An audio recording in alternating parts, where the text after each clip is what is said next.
نبرم به کف، گر بکشم ز بی طرف ور بکشد ز بی شرف.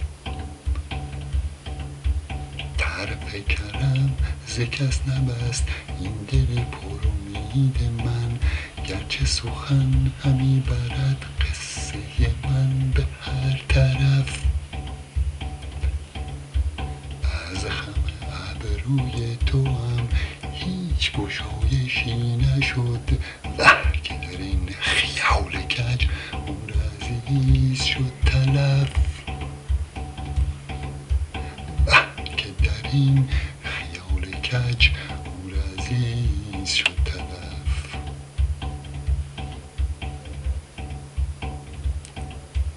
ابروی دوست کی شود دستکش خیال من، کس نزده است از این کمان تیر مراد بر هدف.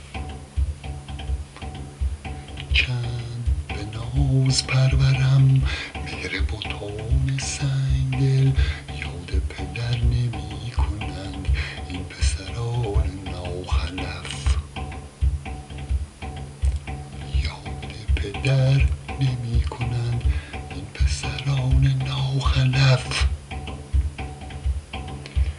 من به خیال زاهدی گوشه نشین و طرفه آنک مغ بچه‌ای ز هر طرف میزندم به چنگ و دف.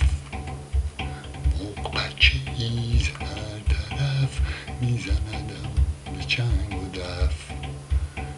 بیخبرند زاهدان، بیخبرند